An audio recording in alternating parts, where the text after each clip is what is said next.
Bismillahirrahmanirrahim. Assalamualaikum warahmatullahi wabarakatuh. Pada video kali ini, kita sudah memasuki video chapter keempat, di mana kita akan membahas salah satu tahap analisis seed pile, yaitu tentang seed pile penetrating sand, atau bagaimana ketika seed pile itu berpenetrasi di dalam pasir. Dan adapun outline pembahasan kita ada tiga. Pertama, lateral earth pressure on seed pile atau tekanan tanah lateral pada seed pile. Yang kedua, seed pile penetrating sand atau seed pile berpenetrasi di dalam pasir.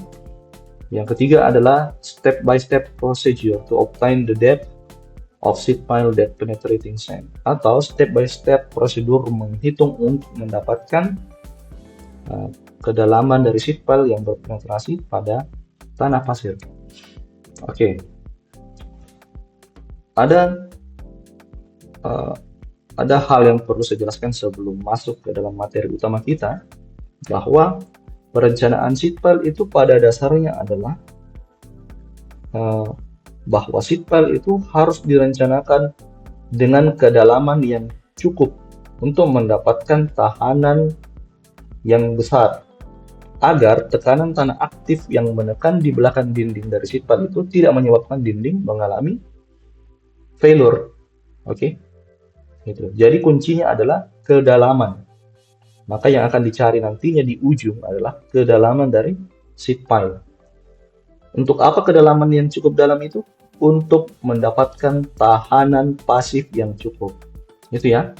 Kita masuk ke materi utama kita, yaitu tentang lateral earth pressure on seed pile. Oke, kita melihat di sini ada tiga gambar, tiga ilustrasi A, B, C. Tapi kita fokus dulu ke gambar yang A. Oke, di gambar A ini adalah ilustrasi di mana diilustrasikan bahwa dinding seed pile ini mengalami rotasi oleh akibat tekanan aktif. Oke, tekanan aktif dari tiga ini ya. 1, 2, dan 3 ini adalah tekanan aktif semuanya ya. Nah, pada kedalaman benaman tertentu ini, itu akan ada titik di mana ketika terjadi ketika tekanan aktif itu bekerja lebih besar dibandingkan tahanan dari seed pile, sehingga terjadi rotasi, dan rotasi itu akan ada titik rotasi yang terjadi di sini. Oke, akan ada titik rotasi. Titik rotasi ini kita tidak tahu di kedalaman berapa, tapi yang kita ketahui bahwa ada peralihan tekanan ya, yang awalnya 1, 2, dan 3 ini tekanan aktifnya beralih ke bawah sini. Oke. Nah, tekanan pasifnya awalnya bekerja di sini dan terjadi peralihan tekanan aktif dan tekanan pasif juga beralih ke daerah sini. Artinya bahwa kondisi seperti ini itu bisa digambarkan seperti yang tertuang di gambar B, di mana tekanan tanah aktif di sini ya, ini tanah aktif itu akan mengalami rotasi pada daerah-daerah sekitar sini, sehingga tekanan pasifnya itu hanya bekerja sebesar ini saja, lalu akan beralih ke tekanan pasif efektif di bawah sini. Oke? Nah, tapi permasalahannya adalah karena kita mau menghitung tekanan tanah lateral, oke, untuk nantinya mengetahui kedalaman dari seed pile yang aman, gambar di B ini tidak cukup untuk menggambarkan bagaimana cara menggambarkan diagram dari tekanan ya. Kenapa? Karena bentuk dari tekanan pasif di sini itu berbentuk melengkung. Artinya kita akan kesulitan untuk mencari berapa besar tekanan di daerah sini ya, atau tekanan pasif dari situ. Maka di gambar C ini adalah ilustrasi simplifikasi dari gambar B. Artinya gambar C ini adalah ilustrasi bagaimana simplifikasi itu dilakukan. Artinya tekanan pasif di daerah sini itu dibuat berbentuk segitiga. Oke, sehingga akhirnya di ujung kita bisa menghitung besar dari tekanan aktif maupun pasif. Artinya di ujung nanti kita sudah mampu menentukan berapa kedalaman yang ideal untuk sheet pile ini. Oke, kita lanjut sheet pile penetrating sand. Oke, di sini ada ilustrasi. Mungkin cukup panjang penjelasannya, tapi akan saya jelaskan sedikit lebih ringkas bahwa kita mengetahui bahwa di daerah sini adalah pos tekanan aktif ya. Yang ini adalah pasif dan ini adalah tekanan pasif efektif. Karena sudah saya jelaskan tadi ya. Oke. Untuk menentukan kedalaman ada beberapa tahap teman-teman. Kita mesti mengerti dulu bahwa pada daerah yang ini atau daerah kedalaman H1 tambah H2 ini itu terjadi intensitas tekanan aktif saja. Tapi di kedalaman H3, H4 dan H5 itu adalah terjadi intensitas tekanan pada dua arah. Atau di daerah kanan aktif dan di daerah kiri pasif. Nah, teman-teman juga pasti melihat bahwa oh di sini ada air tanah. Saya coba hapus dulu. Bahwa di sini ada air tanah. Tapi kenapa diagram ini tidak menggambarkan adanya diagram air, diagram tekanan oleh air? Nah, itu yang menjadi pertanyaan. Kenapa bisa? Karena teman-teman perhatikan bahwa di sini ada tekanan air, ya, sebelah kiri sini, dan di kanan ada tekanan air, tapi air dari pori-pori tanah. Dan sebenarnya pada sheet pile itu tekanan antara kedua arah itu pada dasarnya akan saling membatalkan. Artinya, karena saling membatalkan, maka nilainya adalah resultannya 0. Maka kita tidak perlu menghitung. Nah, ada mungkin yang bertanya lagi, kenapa bisa saling membatalkan? Karena sheet pile itu memiliki berat yang kecil, berat yang ringan, sehingga apa? Tekanan yang terjadi pada dua arah, belakang sheet pile dan di depan sheet pile itu akan saling kontak satu sama lain. Oke, sehingga air dengan air itu akan saling menghabiskan satu sama lain sehingga tidak ada diagram. Oke. Tidak ada diagram tekanan air. Itu poinnya ya. Oke, selanjutnya. Seperti yang tadi saya jelaskan bahwa pada kedalaman H3, H4 dan H5 itu akan terjadi intensitas dua arah tekanan, yaitu bekerjanya tekanan aktif dan bekerjanya tekanan pasif. Sehingga apa teman-teman? Bahwa nanti ada selisih tekanan dari keduanya. Oke? Karena akan saling berhadapan satu sama lain. Nah, saya akan persingkat penjelasan saya bahwa di antara seluruh proses-proses ini,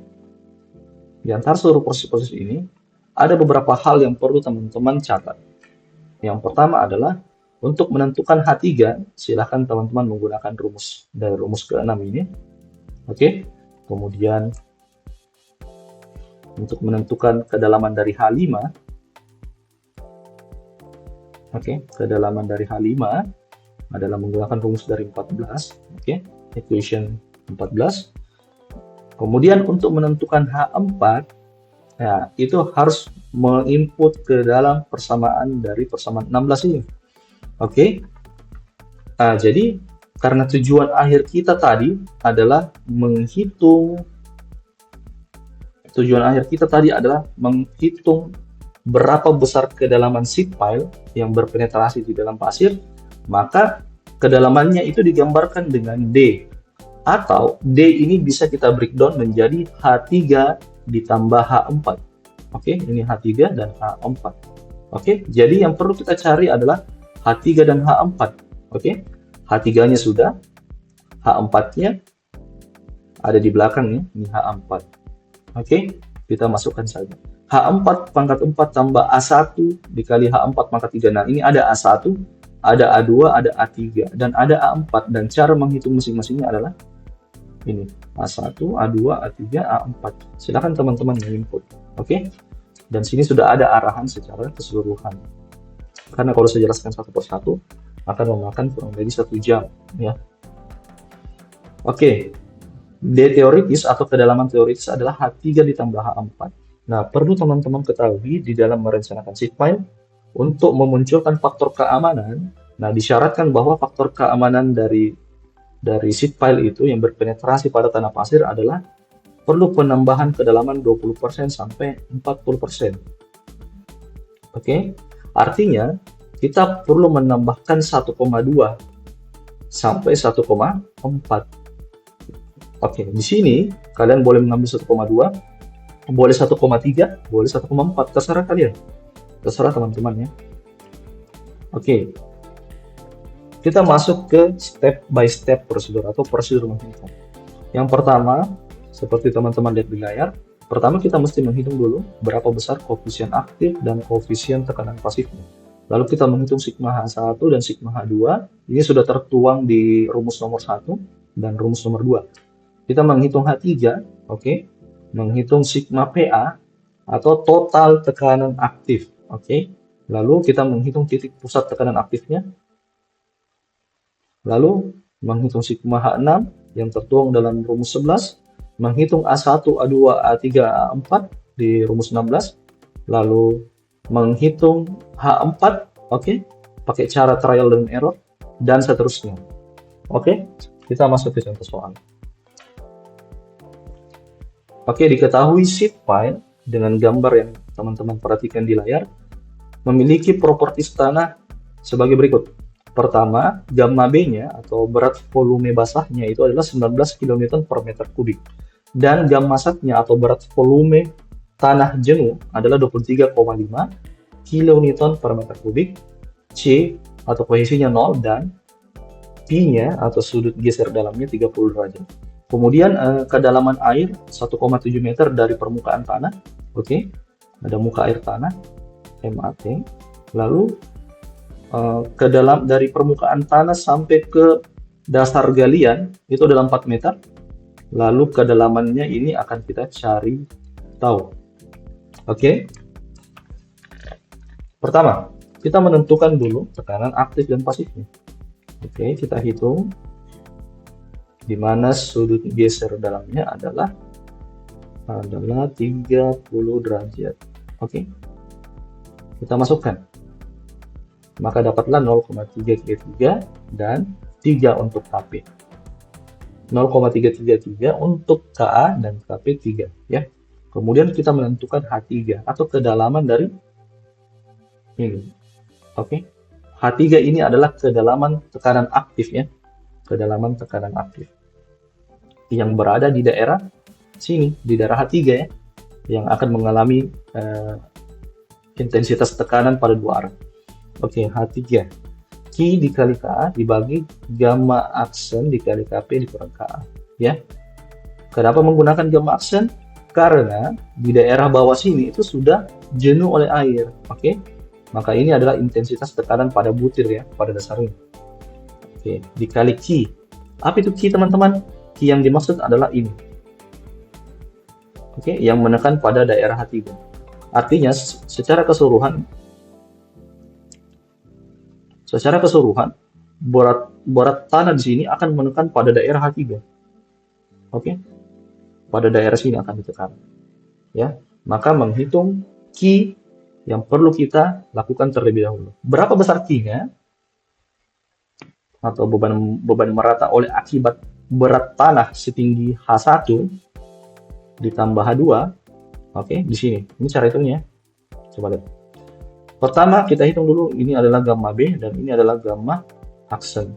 Oke, gamma B-nya adalah pada setinggi H1 ditambah gamma aksen setinggi H2. Oke, ini setinggi H2 dan setinggi H1. Dan silakan ditambahkan saja seperti ini. Lalu hasil akhirnya adalah 63,787 kN per meter biji sangkar. Silakan teman-teman menginput sendiri sesuai dengan rumus yang ada. Oke, maka dapatlah kita Q-nya 63,787. Maka hasil akhirnya adalah 0,613 meter. Maka kedalaman H3 ini adalah 0,613 613 meter. PR selanjutnya adalah kita akan mencari tahu berapa H4 dan H5. Oke. Selanjutnya kita menghitung sigma H1 dan sigma H2. Ini adalah sigma H1 dan sigma H2. Oke. Sigma H1-nya adalah, ini teman-teman perlu ingat, sigma H itu sama dengan K dikali sigma V. Oke. Di mana sigma V-nya itu adalah gamma dikali H. Tapi H-nya ini adalah sesuai dengan konteks ketinggian dari tanah yang dimaksud. Bisa jadi bukan H, tapi bisa jadi dia adalah H1, seperti di gambar, bisa jadi adalah H2. Oke, jadi sigma H1 itu adalah tekanan dasar, oke, dengan lebar sigma H1. Berarti sigma H1 itu sama ini ya. Kalau kalian lihat di layar, di bawah juga sigma H1 sama. Lebarnya sama. Maka besarnya adalah gamma B dikali A1 kali KA. Oke. 19 dikali 1,7 dikali 0,33 dapatlah 10,756. Dan sigma H2. Sigma H2 ini adalah intensitas tekanan oleh akibat tanah pada kedalaman H2 ya. Kalau ini sigma H2. Jadi sigma H2 itu adalah gamma aksen kali H2 dikali KA. Nah, ini kenapa gamma aksen? Ya karena pada kedalaman H2 ini sudah jenuh. Oke, karena sudah jenuh, ya kita pakai parameter gamma aksen atau berat volume efektif. Oke, dapatlah 10,458 km per meter bujur sangkar. Ya, itulah kedua intensitas yang bekerja pada dasar dari daerah sini. Oke, lalu kita menghitung berapa besar PA-nya ya.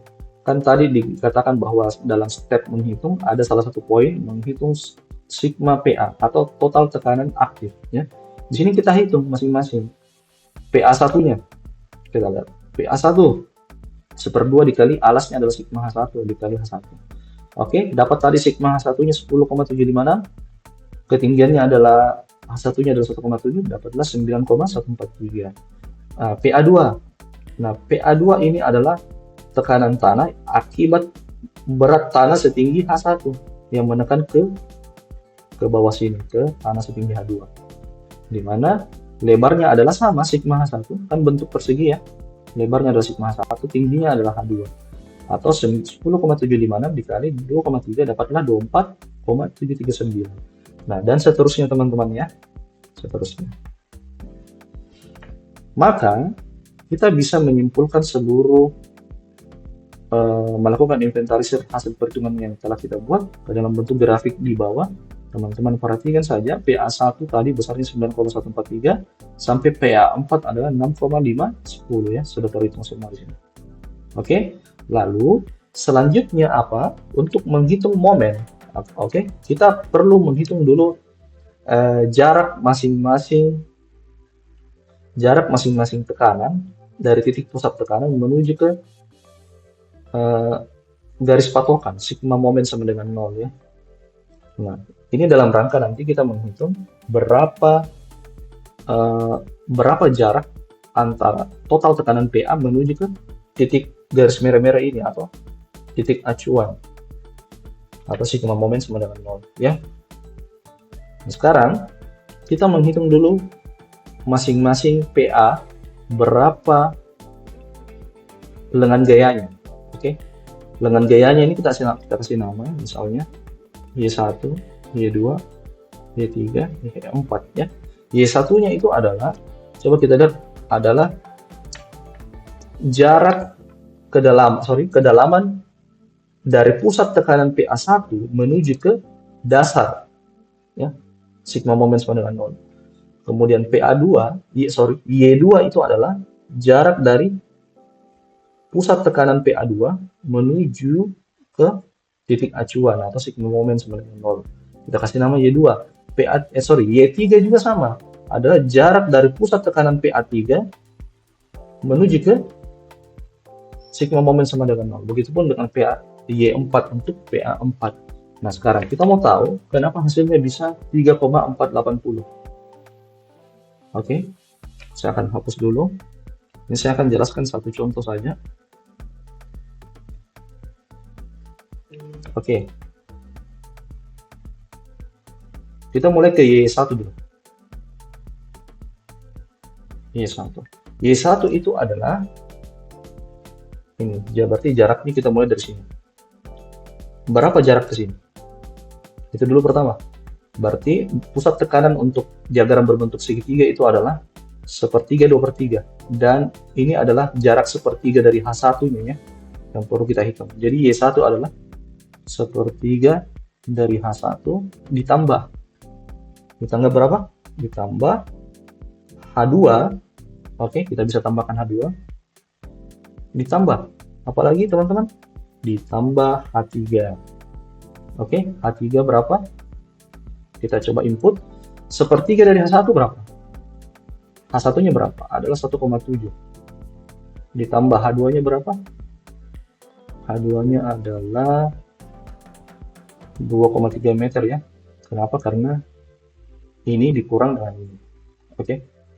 Ditambah H3-nya adalah H3-nya tadi adalah 0,613 ya. Jadi kita masukkan 0,613 meter. Nah, silakan teman-teman menghitung ini, maka akan dapat hasil 3,480 meter. Nah, inilah yang dimasukkan ke dalam ini. Nah, kurang lebih seperti itu. Artinya kita menghitung dari pusat gayanya masing-masing tekanan aktif menuju ke titik acuan atau titik sigma momen sama dengan kurang lebih sama semua teman-teman. Maka kita mendapatkan masing-masing momen ya, momen akibat PA1, momen akibat PA2, momen akibat PA3 dan momen akibat PA4. Di mana total momennya adalah 94,736 ya. Ini khusus momen aktif saja. Oke, saya hapus. Lalu kita mau menghitung titik pusat tekanan. Oke. Kita menghitung titik pusat tekanan. Titik pusat tekanannya ini adalah kita cuma perlu kalkulasi berapa total PA dikali Y, kemudian sama dengan PA1 dikali Y1, PA2 dikali Y2, sampai PA4 dikali Y4. Artinya di sini kita mau menghitung berapa Y-nya. Artinya berapa jarak dari pusat tekanan total sampai ke titik acuan sigma momen sama dengan 0. Oke. Nah, berapa tekanan aktif totalnya? Adalah 52,450. Ini kita masukkan ke dalam. Oke. Nah, ini PA1 dikali Y1, PA2 kali Y2, PA3 kali Y3, PA4 kali Y4. Kalau di total, ya inilah hasilnya. Oke, 94,736. Maka 52,450 dikali Y sama dengan 94,736. Maka dapatlah Y yaitu 94,736 dibagi 52,450 dapatlah 1,806.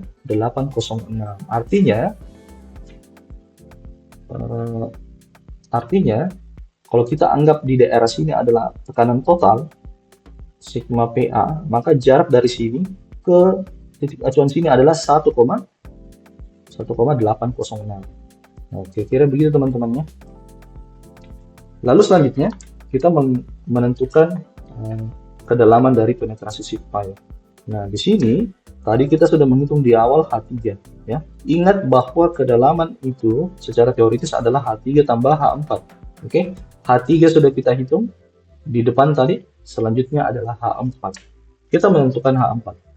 Ya, kita masukkan H4 pangkat 4, A1-nya kita hitung masing-masing ya. A1-nya kita masukkan, sigma H6-nya ini kita hitung dulu. Oke, sigma H6-nya adalah rumusnya seperti ini. Ini sudah ada di materi, silahkan teman-teman perhatikan. Dan besarnya adalah 213,742 kilonewton per meter bujur sangkar. Dan seterusnya, ya saya persingkat ya teman-teman ya. A1-nya sudah ada hasilnya, A2-nya ada, A3-nya ada, A4-nya ada. Nah teman-teman silahkan menginput ke dalam persamaan ini, maka hasil inputannya adalah ini teman-teman ya. H4 pangkat 4 ditambah A1-nya itu 5,854 dikali H4 pangkat 3 dikurang 11,492 dikali H4 pangkat 2 dikurang A3-nya itu 81,591 dikali H4. Nah, pertanyaannya kenapa H4-nya tidak tertulis? Belum ditulis. Karena H4 itu baru kita mau cari tahu dulu. Ya. Kita belum tahu H4-nya berapa. Oke, maka ini adalah cara untuk mendapatkan H4. Maka berdasarkan persamaan ini, oke, persamaan ini yang di bawah, ini teman-teman silahkan menginput ke dalam, untuk lebih mudah silahkan input ke dalam Microsoft Excel. Dan masing-masing silahkan melakukan trial ini, input H4 metode trial and error, ya. Ini yang saya maksud dengan metode trial and error. Teman-teman silahkan masukkan, misalnya masukkan H4-nya dulu, misalnya 1 meter. Oke, mau masukkan angkanya. Nah, nanti yang perlu dikontrol adalah sama dengan 0 ini. Oke, ini misalnya hasil penginputan, contoh, dan ini adalah 0. Jadi 0 ini adalah kontrolnya. Jadi teman-teman hanya perlu mencari hasil dari total semua penginputan ini setelah dijumlahkan. Anggaplah H4-nya sudah diinput 1, hasilnya misalnya sekian, sekian, sekian. Dan syaratnya adalah ini harus kalau bisa 0, ya, sampai sama-sama 0, ya. Ini 0 dan 0 hasil hitungan dari sini, ya. Tapi kalau tidak didapatkan 0 tidak masalah, intinya mendekati 0. Maka nanti kita akan mendapatkan berapa H4 yang kritis. Nah, di sini saya mendapatkan H4 itu adalah 4 meter, di mana H4 ini menghasilkan nilai mendekati 0, ya, ketika di total diinput ke dalam persamaan ini. Oke, ketika diinput ke dalam persamaan, semua persamaan ini. Begitu cara kontrol menggunakan metode trial and error, teman-teman. Oke, maka mungkin saya berpindah saja ke yang terakhir, teman-teman, bahwa kedalaman sheet file-nya adalah H3 ditambah H4. Tadi H3-nya 0,613 meter ditambah 4 meter yang kita dapatkan baru-baru ini, maka total kedalamannya adalah 4,613. Dan teman-teman perlu tahu, tadi saya juga sudah jelaskan bahwa kita perlu menetapkan ada faktor keamanan di dalam desain ini. Maka kalau ada faktor keamanan, maka dia teoritis ini atau kedalaman teoritis ini akan berubah menjadi kedalaman aktual atau kedalaman yang akan kita gunakan nanti di lapangan. Oke, kita kalikan misalnya 1,2 atau kita tambahkan 20% panjangnya, ya. Maka akan mendapatkan 5,536 meter. Oke, saya kira cukup itu, teman-teman, cara menghitungnya. Sepertinya simple, tapi nanti kalau saya jelaskan secara panjang nanti akan terlalu panjang materinya. Oke. Nah, selanjutnya saya akan memberikan tugas evaluasi ke teman-teman. Ini ada tugas kelima. Silakan teman-teman masing-masing menghitung dan silakan cari berapa kedalaman penetrasi sheet file atau cari D aktualnya. Cari D aktualnya menggunakan cara-cara yang tadi. Dan silakan teman-teman mengumpulkan tugas ini melalui scan barcode yang ada di layarnya, teman-teman. Di mana format tugasnya seperti yang tertulis di atas. Formatnya adalah nama, NIM, kelas, dalam kurung, assign 5. Oke, jadi mungkin cukup sekian materi pada video kali ini. Selanjutnya kita akan lanjut ke chapter selanjutnya. Wabillahi taufiq wal hidayah. Wassalamualaikum warahmatullahi wabarakatuh.